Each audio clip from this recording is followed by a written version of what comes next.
I was one of those frail, sickly children for the vast majority of my early years. I was constantly being shuffled from physician to physician with one ailment or another. Asthma, perpetual tonsillitis, severe allergies to, well, everything.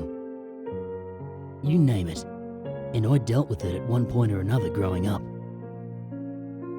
This meant that I spent a great deal of my formative years at home, in bed, miserably sick, and more than a bit morose. There was an upside to this, however. My father would often take time out of work to sit in my bedroom and read to me. Some of my fondest memories as a child involved my father sitting in a chair next to my bed, with one science fiction novel or another spread across his lap. I can't count how many days were spent in such a fashion. I look back on it now, and I can't help but smile when I picture that large man with his bushy beard, reading those thick novels to take my mind away from whatever was ailing me at the time. I was quite fortunate to come from a very loving home. My mother and father were extremely doting and focused all of their collective time and energy on raising their only son. I was particularly close to my father. We've all heard the old age about daddy's girls and mama's boys, but that simply wasn't the case in my experience. Of course, every boy views his father as someone larger than life, some lantern-jawed superhero, and I was no exception. My father was an enormous man, maybe 6'2" and well over 250 pounds. He was an intimidating figure, and my childhood friends would often remark on just how large he was. He had these very intense, greyish blue eyes, brown hair that was slowly receding, and a thick red beard. But as intimidating as he may have appeared, his demeanour, especially towards me, was always so calm and relaxed. He never once raised his voice within earshot, nor did I ever witness him use that great bulk of his to bully or intimidate. He was a kind soul, and spent all of his time letting his only son know just how much he was loved. He'd spend hours of his evenings after work in my room, sitting on the floor playing with my toys. I can't help but chuckle when I picture that large man sitting cross-legged on the floor with whatever superhero or mutant turtle I was interested in at that point. He even kept a small journal of all the funny little things I'd say and do, with some of his own musings remarking on just how quickly I was growing up. I recall years later, when I was a man myself, reading that journal and being moved to tears by how deeply this man loved me. Now, my father was not a particularly religious man. In fact, if I had to peg his beliefs, I'd probably say he was an atheist now that I have a grasp of such things. This was in direct conflict with how he was raised. He'd grown up in a very small town in North Carolina and was brought up in a very strict Southern Baptist family. He remarked in the journal, just days after my birth, about how he found the Bible to be even more preposterous now that he had a child of his own. In particular, the story of Isaac and Abraham did not sit well with my father. He simply could not imagine any scenario in which he'd be willing to sacrifice his only son to some voice in his head. He was a very straightforward, logic and reason type of guy. In addition to religion, he absolutely abhorred superstitions and myths. He made several comments about being leery of anyone that claimed to believe in aliens or ghost stories. Now, he never made those statements to me directly. He wanted me to come to my own conclusions regarding religion, superstition, and the paranormal. But he did jot down all of these thoughts in that journal of his, with the intention of giving me this book when I became a man myself. Unfortunately, he never did get that opportunity. As you can imagine, his death had a devastating impact on the course of my life. I remember vividly my mother coming into my room with tears and makeup streaming down her face. She cradled me in her arms and for the longest time simply rocked back and forth while sobbing silently to herself. Eventually, she pulled herself together enough to tell me that my father's small pickup truck had been struck on his drive home from work. The other vehicle involved was a semi, being driven by a man with too little sleep and too much alcohol in his system. He didn't even know that he'd been involved in an accident until the officer responding to the crash pulled him from the wreckage of his own vehicle. I was in shock. I was beyond consoling, and honestly, I was furious. I was only 5 or 6 when my father passed, and in my mind, all I could focus on was the fact that my dad had broken his promise. He would say to me, as he tucked me in at night, that I was his favourite thing in the world, and he would always be there to make certain I was safe. It was repeated so often, night after night, that it almost became a mantra of his. But he made that promise, and now he wouldn't be around to keep it. After my father's death, my mother was unable to afford the small 3-bedroom home nestled in the foothills of the mountains that I'd grown up in. We were forced to move to an older, run-down part of town. Needless to say, it was just another factor contributing to the overwhelming sense of loss I was dealing with at the time. I hated the town. I hated the new school that I was required to attend when my health permitted. But most of all, I hated our new home and the empty feeling it seemed to exude without my father's presence. He'd never lived in that house. Those walls had never heard that big, guttural laugh of his, or sat idly by as he read to me during one of my many tilts with sickness. The house was a source of anxiety for me in those days. It was old, built sometime in the 1920s, my mother had told me. It was ancient, it was cold, and everything about it seemed to be in a constant state of disrepair. The white paint was chipping in numerous spots on the exterior. The hardwood floors were warped and pockmarked throughout, and the grass outside remained a dismal brown year-round. The house had only 2 small bedrooms, 1 bathroom, a tiny, dated kitchen, and a musty little living room that seemed to be an afterthought in the builder's original designs. I loathed that house. The floors creaked as everything settled at night. The windows were so old and grimy that they permitted very little light. My room was situated in the very back of the home, and it was so small that I had just enough room for my twin bed and a tiny dresser. We'd been in the house for about 6 weeks when I started noticing some odd things happening, especially at night.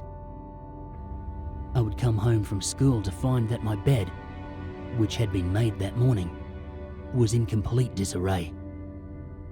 The clothes in my closet would sometimes be strewn across my room, much to my mother's disapproval, and other small things like doors and windows seemingly opening and closing of their own volition.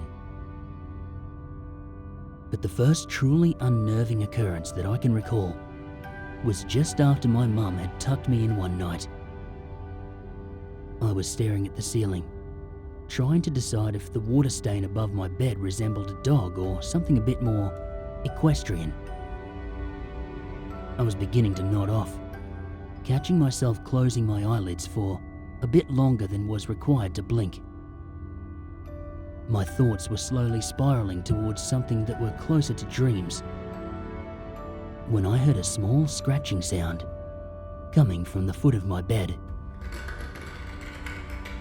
At that time, my bed was nestled in the corner of the room, parallel to the doorway on one side and opposite my small closet that was a few feet from the footboard of the bed.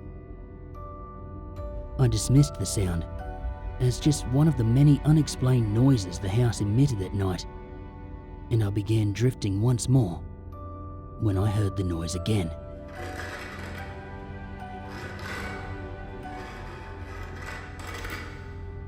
This time it was louder and unmistakable as scratching. It was with a bit more purpose, it seemed.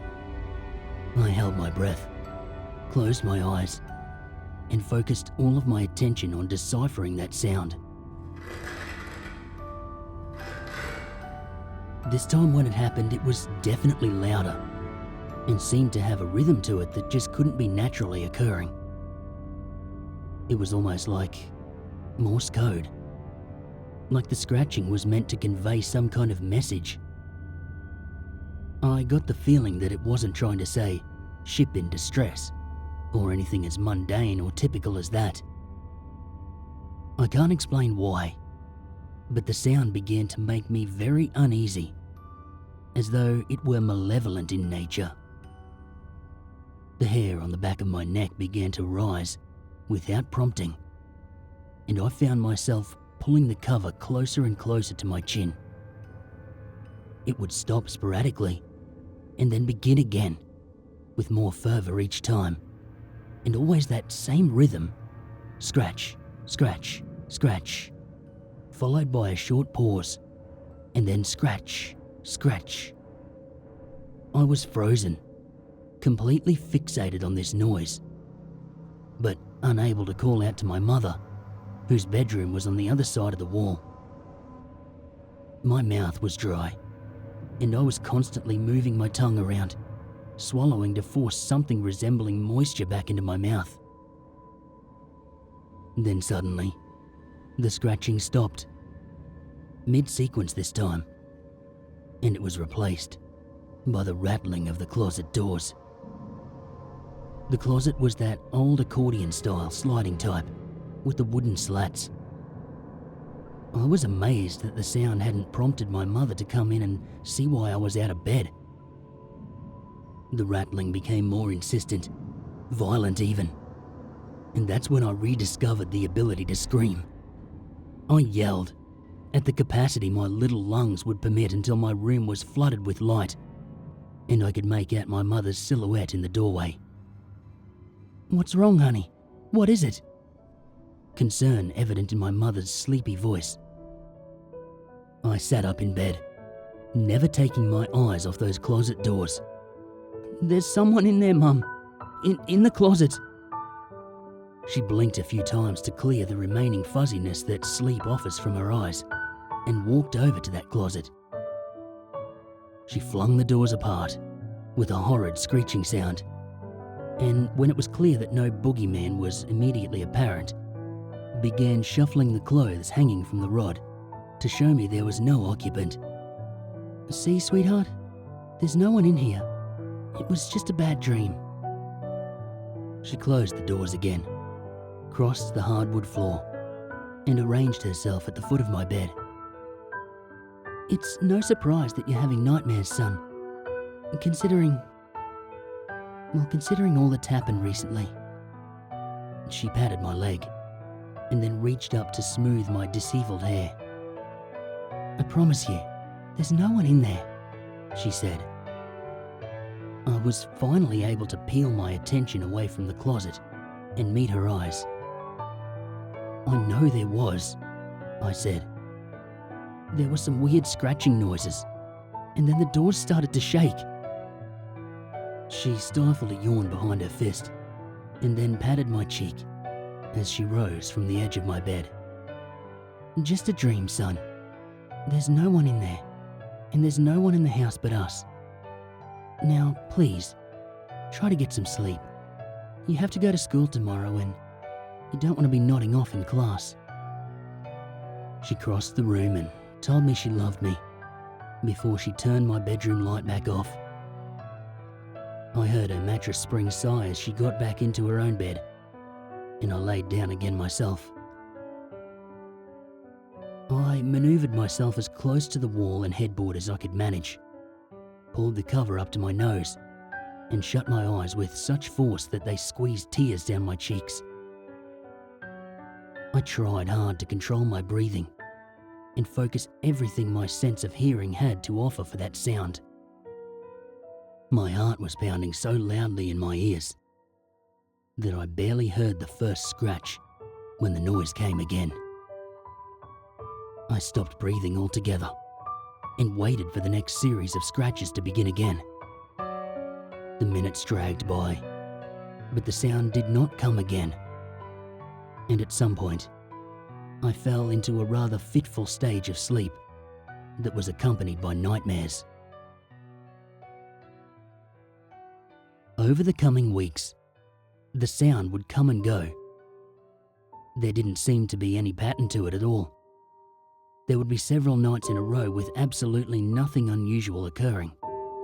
And then, there would come a night when the scratching would start up as soon as I began to drift off, and last until I screamed for my mother. This became something of a pattern. I wouldn't say I became accustomed to it, but I knew that on those nights, when the scratching started, that all I had to do was yell for my mum, and after she came in to take a look around, I'd finally be able to sleep. It had been about 3 or 4 nights since the last time I'd heard the rhythmic scratching. I'd managed to fall asleep that night without a vent. Maybe I'd been lulled into some kind of false sense of security, as it had been several nights since the last closet incident. It was about 1 or so in the morning when I awoke with a start. I had fallen asleep on top of my covers, and as soon as I became aware of being conscious, I wrestled with trying to crawl underneath them. After much effort, I was finally able to get underneath the comfort and security of my sheets, when I began to wonder what exactly had stirred me from the throngs of sleep. It was a cloudy night, so the limited amount of light permitted through my bedroom window was at an absolute minimum that night. I controlled my breathing, listening for that ominous sound, and forced my eyes to scan the bedroom. And that's when I saw it. Standing at the foot of my bed, in front of my slowly deteriorating closet doors, was a very large form. It was so dark that I couldn't make out whether this thing, this being, was facing my direction or not. I couldn't move. I couldn't scream. I could barely even draw breath. All of my attention was on that form at the foot of my bed. I couldn't look away. It's as if my eyelids were taped open and I was forced to look in that direction. The form never moved, never shifted from foot to foot. It simply stood there, massive and dark, and seeming to fill the whole room. There was no scratching sound, no rattling of the closet doors, just this form standing stoically in the middle of my room. Amazingly, I fell asleep. I can't begin to imagine how that came to be. I just know that 1 minute, I'm fixated with every fibre of my being on this figure in my room. And then, the next minute, I'm opening my eyes to sunlight trickling in through my window and birds chirping outside as they went about their daily activities. What's even more amazing is that I didn't awake with that sense of terror that I had grown accustomed to after a run-in with the scratching sound. I even felt rested for the first time in months. This same thing happened again several times over the next couple of nights. I found myself waking in the middle of the night only to be confronted by the image of that large, silent form at the foot of my bed. Again, there was no scratching sound or rattling closet doors. Just this figure, standing there, a few feet away. I never worked up the courage to yell for my mother or try to get a closer look at this shadow-like form. I still wasn't even certain if it was facing in my direction on the nights it occurred. I even began to ponder if perhaps this thing standing in my room at night had simply tired of causing a ruckus in my closet and accepted my presence in the house. The next few weeks went by without anything of note occurring. I ate breakfast, I went to school, I came home, and then I went to bed. My health had hit a relatively high point during that period of time, and I was attending school on a regular basis for the first time in memory. At some point, I even befriended one of the boys a few houses down, and I would spend my evenings playing video games and the like at his house. I went to bed absolutely exhausted each night and woke the next morning well rested and looking forward to what the day might hold. I began to discount those terrifying events that had occurred in my room in the weeks prior as nothing more than my imagination. My mother had taken on more hours at the furniture factory where she worked to help pay off some of the debt that accrued after my father's death. On the nights she worked late, I was to spend my evenings over at my new friend Ryan's house until she returned home. I didn't like to see my mother so tired from all the extra work she was putting in, but I did enjoy getting to hang out with my friend and his rather expansive collection of video games, a luxury my mother simply couldn't provide for me at that time. This routine of staying with Ryan's family until my mother got off work lasted for several weeks, until my mother had an accident at work. She broke several bones in her right hand and wrist, and she was unable to work at all for the next few months, let alone pick up extra hours.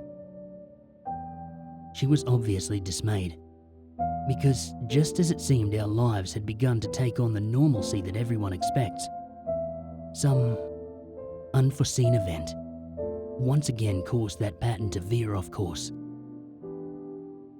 She received some pretty heavy-duty pain medication, along with the cast on her arm, and she retired to bed early the night of her accident. I was permitted to watch television after I'd completed my homework, and then I went to bed myself after my favourite cartoons went off. I'd been in bed for about half an hour, listening to the unusual sounds of my mother's snoring from the next room, when I thought I heard that all too familiar scratching sound from my closet. Initially, I tried to ignore it, going so far as to cover my head with my pillow and forcing myself to sleep. After a few minutes, I realized that this was not working. The scratching sound never abated and only seemed to increase in tempo as the minutes passed. I was more angry than frightened at this point. It had been many weeks since the last time I'd had to deal with this, and I'd begun to hope that it had stopped altogether. After a few more minutes, I finally came to the decision that I would open the closet door myself and finally put my mind at ease.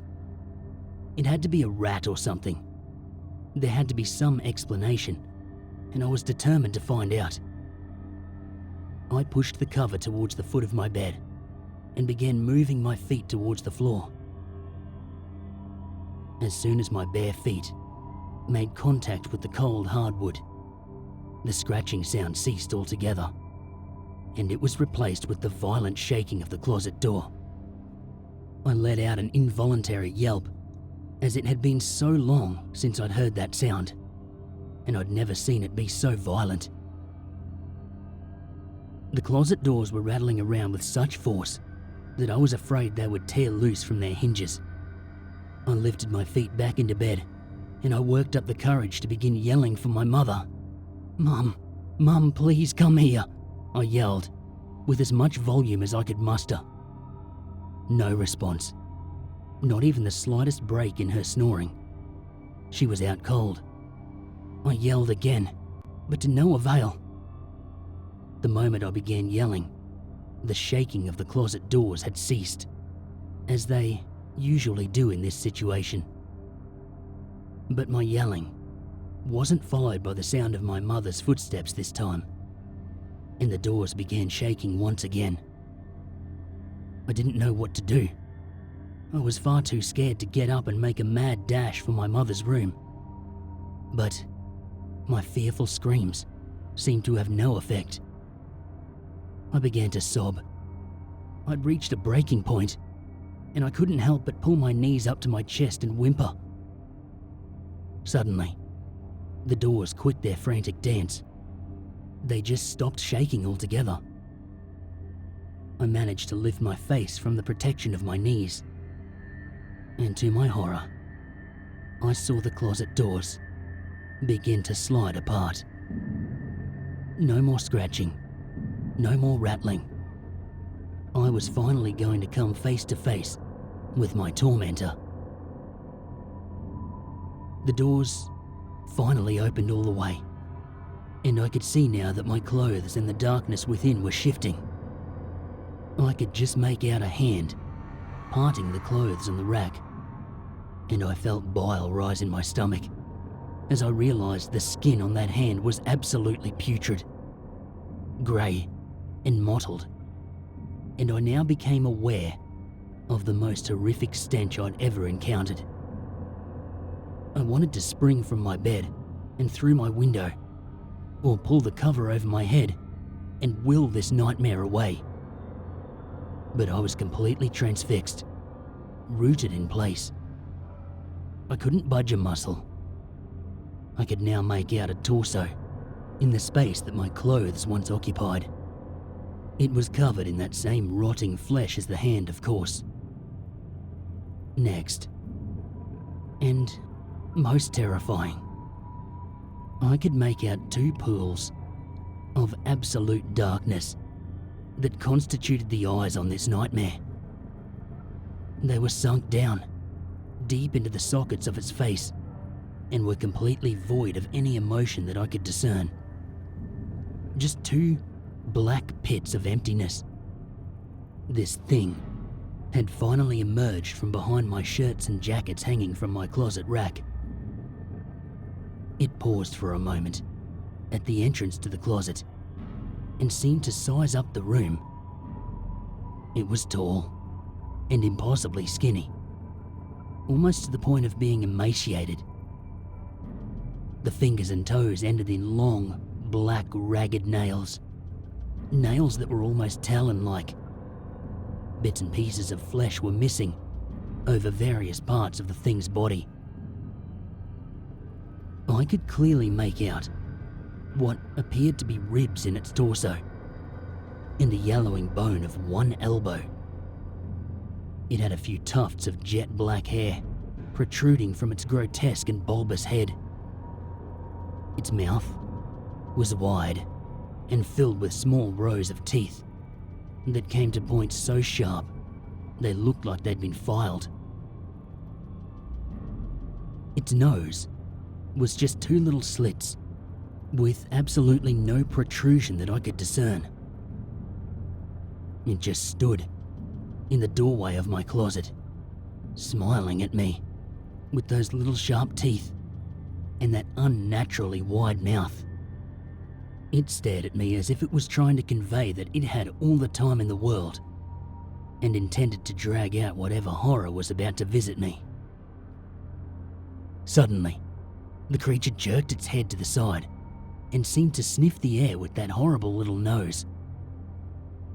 The sniffing became more frantic, and the creature kept jerking its head from side to side, as if it had caught a scent it wasn't fond of, and was trying to ascertain exactly where this odor was originating. That's when I noticed movement from my peripheral vision. I was able to tear my eyes away from this monstrosity long enough to look to the corner of the room where I'd seen the sudden movement.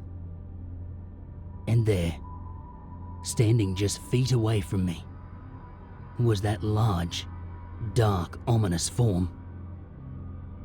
It seemed even more massive than it had in previous encounters, and it almost seemed to be radiating an intense anger. To my amazement, this anger did not seem to be directed towards me, but at this thing now standing in front of my closet. The creature let out a hiss, and then a sound akin to a whimper, and took a step back when it noticed the large form standing in the corner of the room. I looked back at this dark figure, standing so very close now, and for the first time, I could make out distinguishing features. I realized that before, this form had stood with its back to me on those nights it had appeared in my room, because now I could clearly make out a face that was covered in coarse, red hair. I could now see that this figure was a very large man with pale white skin and a receding hairline. But the most noticeable feature were the intense, greyish-blue eyes that I could make out even in the darkness of my room. Those eyes left the monster in my closet for just a moment and made contact with my own. This great, big man standing in the centre of my room. This great big man that I thought that I would never see again. He smiled, and then he winked at me. And with a burst of movement that my eyes could barely track, he dove into the beast, driving it back into the depths of my closet, while the doors closed on them both. I sat on the edge of my bed, with tears in my eyes, and my mind racing to process what it had just witnessed. I finally broke my stupor long enough to race to my mother's room and wake her. After a few moments of frantic shaking on my part, she finally swam to the surface of consciousness. When my face came into focus, she immediately sat up out of bed and took me in her arms. "What is it, sweetheart? What's going on?" At this point, I had begun to sob uncontrollably as she rocked me back and forth in her arms. I pulled myself together long enough to say, "He kept his promise, Mum. He said he would always be there for me, and he meant it." My mother tried to get me to explain, but I just continued to cry into her shoulder as she rocked me back and forth. At some point, I managed to fall asleep with my mother, whispering words of comfort until I drifted off. I never did hear another odd sound from my closet after that night, or any other part of the house for that matter. From that point forward, things returned to normal, and I felt as though a weight had been lifted off my shoulders. I'd received some form of closure from the events that took place that night. I also knew that no matter what obstacles I might face in the years ahead, I would always have someone looking over my shoulder, ever ready to fulfill a promise he made to a small, sickly child